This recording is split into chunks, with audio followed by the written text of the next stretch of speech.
friend's going to set up his face real quick. But again, my name is Real Mike Wilson. I'm here with Justin Lurie. We play together all the time, some of my best friends.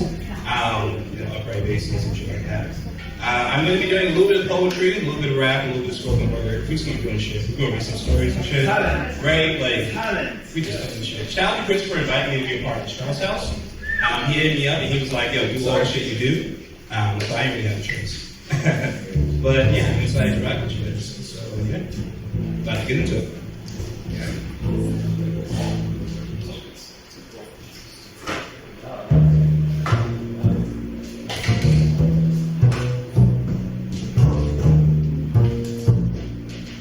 Can y'all get this? Hey.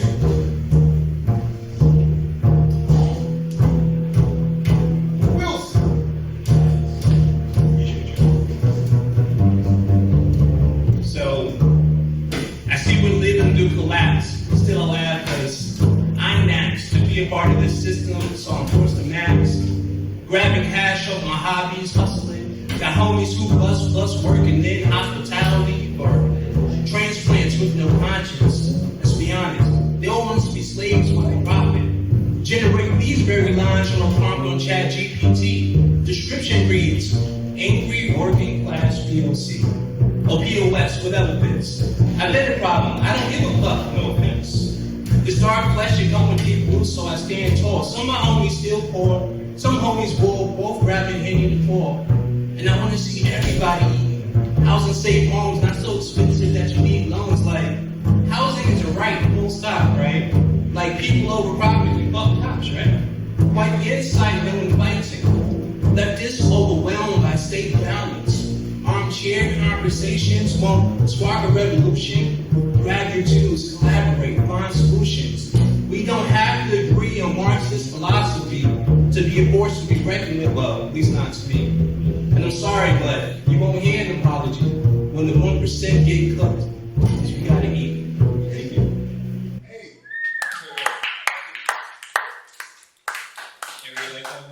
You like you about it. I appreciate you. Also, if I do this, can y'all hear me? Yeah. Cool. I like mics and all, but I also just like being loud. I like mics. I appreciate you. Alright, we'll get into the next one.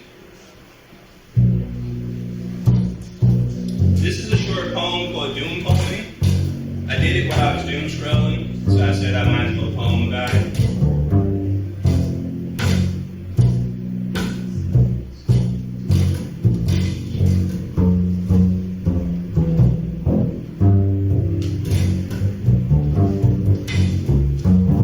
The earth is burning, so I take an hour commute to work. I watch YouTube shorts of celebrities telling charming stories about how normal they are. One woman approached me is wearing a mask to avoid getting sick, but everyone is sick. The earth is burning, and I'm supposed to find a mate. A woman who laughs at my jokes, kisses my scars, and respects my do not resuscitate requests. It's a signed agreement you make under acid rain. Besides, every woman that's wife is just looking for a man, to be honest. The earth is burning and my rent is due. My neighbor thinks the government should freeze rent and give us monthly checks. I joke that capitalists will never put the needs of people over profit. But neither of us laugh. Thank you. Sure.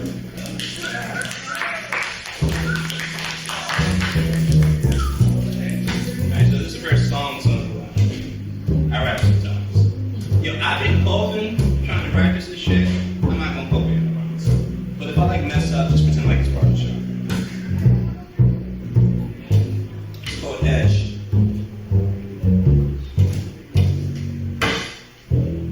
I want a fair chance at life, but living at the edge, end of a knife. I want a fair chance at life, but living at the edge. Yeah. I want a fair chance at life, been living at the edge, end of a knife. I want a fair chance at life. A billion for a billionaire, he got it from your label. Paper claim that he's a genius, hurting on the local paper, industrial innovator. You see him as your savior, like maybe he'll save the planet while paying the shitty wage. So busy colonizing space, but we navigate the matrix. Don't need no business of favor. We start dealing with a racist and genocidal enabler. Liberals start playing baby, so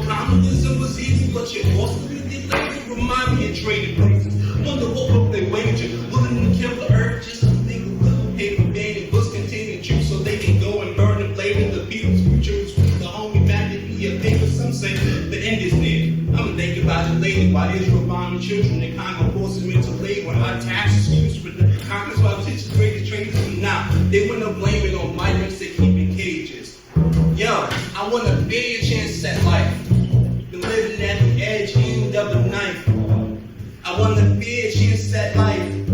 Been living at the edge, and I want a fair chance at life. Been living at the edge, end of a knife. I want a fair chance at life.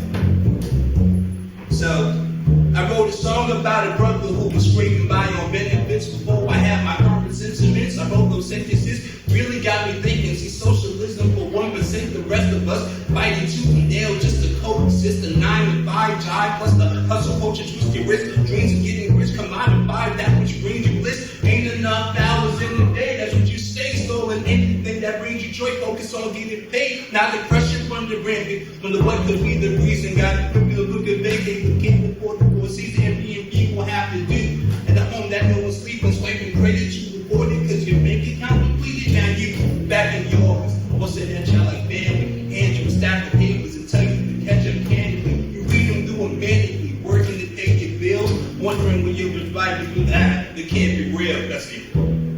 I want a fair chance at life. Been waiting at the edge, end of a knife. I want a fair chance at life. Been living at the edge, and I want a fair chance at life. Been living at the edge, end of a knife. I want a fair chance at life. Thank you.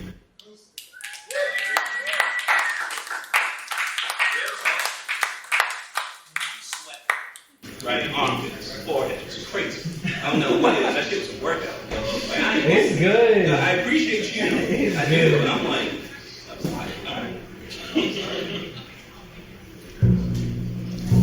We've been having some very serious discussions, and it's set so far. And now it's about to get very silly.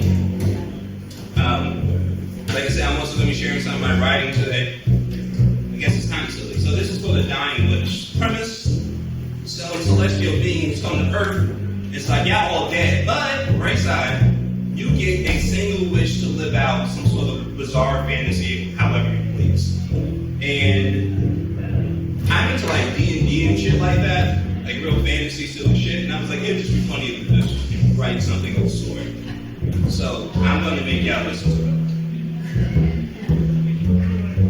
I grasped a handful of clouds, flinging it to my mouth. Cotton marshmallow, just like I asked.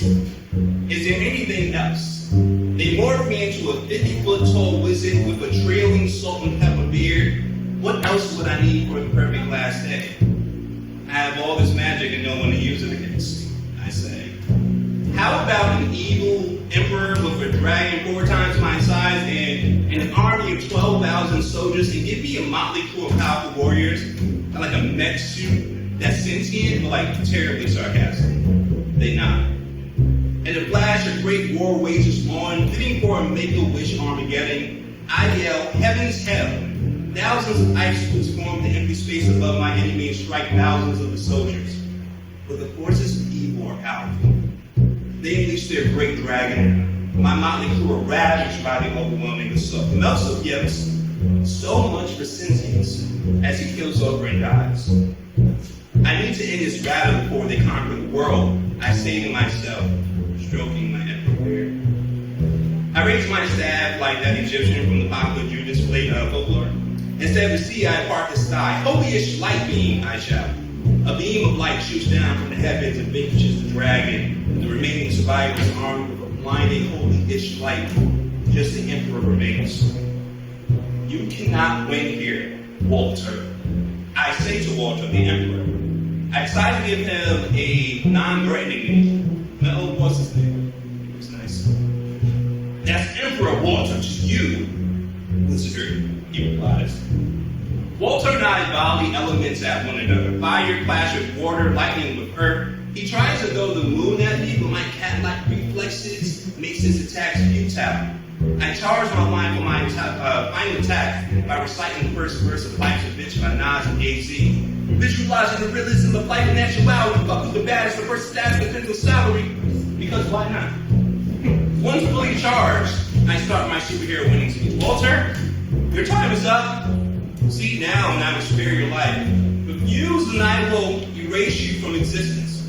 It is my call to bring balance to the world, I say, on my new suburban blue shit, you know. Do you see?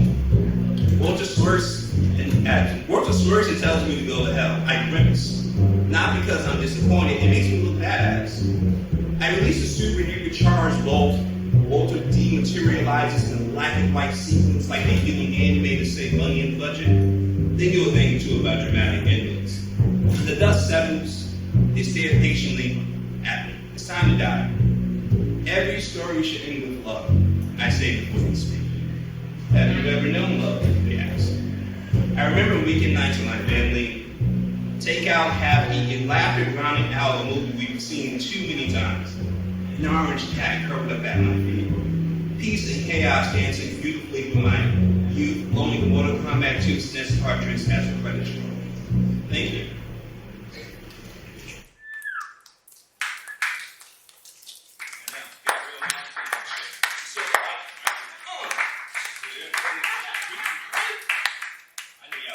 The moon was crazy.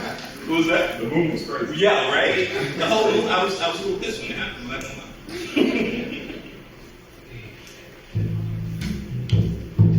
So, for those of us who like drama, which I think for most of us, I have a project called To My Ex, right? And this is the first song, I think. It's been a while. It's one of the first songs. And it's called Peace. And this is about essentially removing yourself from toxic environments, right? So not just an ex-partner, ex-friends, ex-coworkers, and so it goes like this. I chose peace again. I chose peace again. I chose peace again. I chose peace. I chose peace again. Yeah, I chose peace again. I chose peace again. I chose peace. Can't let others define my worth. I called them out, started treating me like I was dirt. I've been healing, they still wallow when they hurt. I don't hate them, that would be too much work. But I grieve for them, not the first time to think on them. Had to learn the lesson, makes me wonder if I had to test in these numbers. Some things just need slumber. I had to get it. I walk away from chaos like it was a plague. That shit be spreading and cluster up on your leg. Till it climbs up and you spitting blood from your face. No wonder they say the tongue is the sharpest blade. I used to grieve for them, the ones who called me their friends. I learned a thing or two. Forgiveness and understanding is what I deserve, and so for you. In any case, a simple apology with you. Too much ego and not enough love, my dear brothers and sisters. Don't switch up on one another when there's a difference. Angels show their horns when I told them they hate those needed fixes, and I was being different. That they could see my true intentions, assumed I was pretentious. But an answer was bold. I voice self-important beliefs, that's a passionate boast. Who avoid criticism, gaslighting, but most people say they love your life until the moment they don't. But I chose peace again. I chose peace again. I chose peace again. I chose peace. I'm gonna drink water so you guys have it. I chose peace again. Thank you. I chose peace again. I chose peace again. Yeah. I chose peace again. You doing it? I chose peace again. I didn't think I was gonna do that real good right now. I chose peace again. I chose peace again. I chose peace. She wondered if I even liked her. I thought that was silly. I was willing to make it work. Even if it killed me, mama told me to give my all for a while. I was willing and talking to do what's best. That's what I call some healing. Tore shorty shit in the trash. In fact, she questioned it. She didn't want to see me. I respected that you're busy still within the hate for me. Thinking she needed the break from me. Controlling to their teeth. Ultimately have to break free. Before resenting one another. Rage was one-sided. Homie says I ain't always kind. I tell him I'm tired. No, I was meant to shine. Yelling I'm trying. But if you see me blow up, you know that I'm shining. I chose peace like trees. What we see is not by the beach. But deep within every crease of my being. I see life as a cycle. If the light is to be reached, I gotta let go of everything that doesn't bring me peace. I chose peace again. Thank you. I chose peace again. I chose peace again. I chose peace. I I chose peace again. I chose peace again. What about just that? I chose peace again. I chose peace, but they ain't like it though. That's why I deliver my findings to a microphone. That's why when they say they leave and I don't mind it though. That's why I give them these because I like my home. That's why I got these beats in my microphone. That's why I let them leave, I don't mind at all. That's why I retreat on my own. That's why I chose peace, they ain't like it though. Fuck.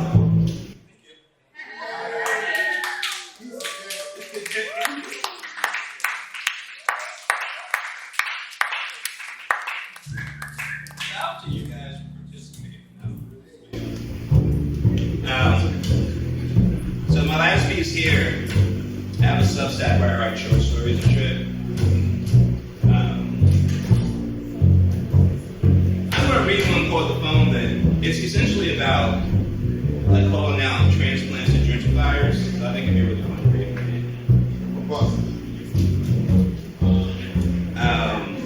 Yeah, alright, cool. The train came to a smoking halt. Lights flickered until the car went black. Jordan, already late to work because fuck that job, looked around the car to his fellow transit captives. But no one seemed more moved by the disturbance, like at all. Of course, Jordan thought this was odd, but New Yorkers ignored people doing acrobats on moving trains. Flag out.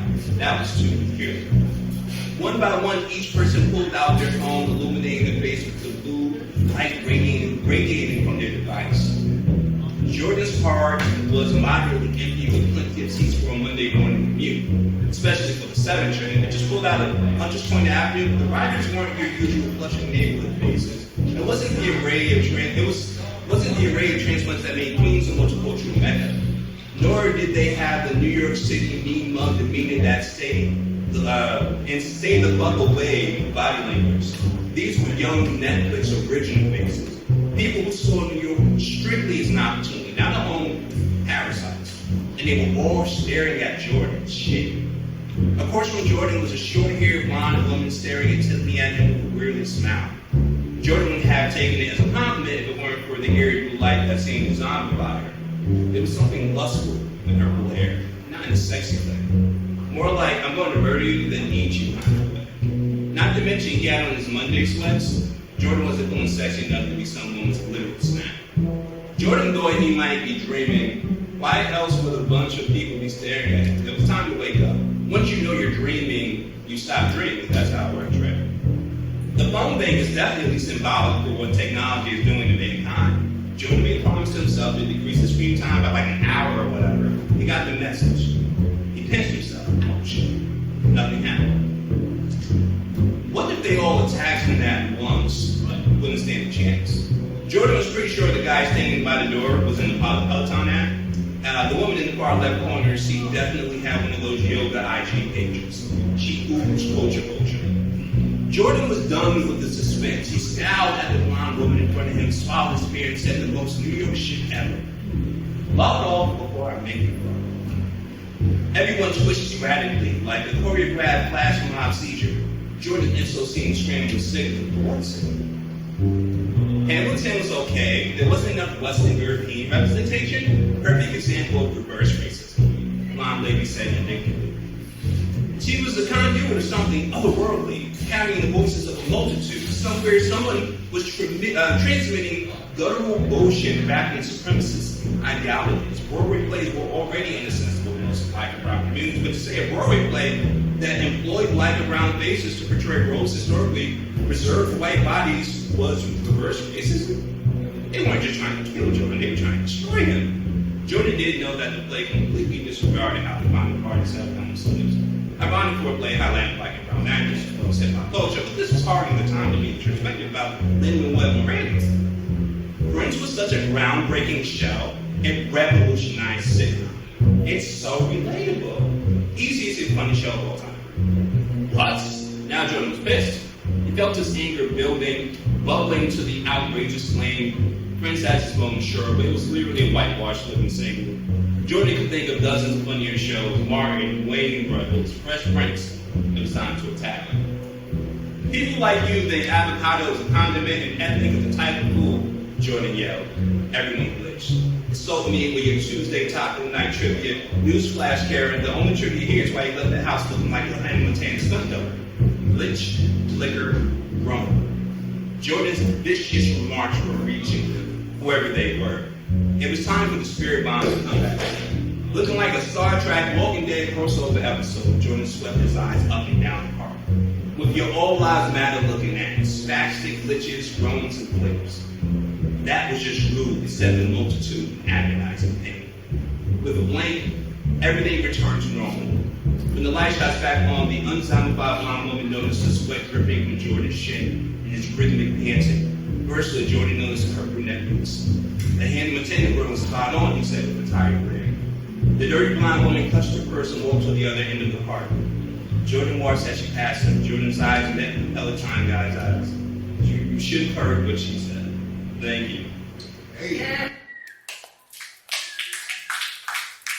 So again, my name is Real Mike Wilson.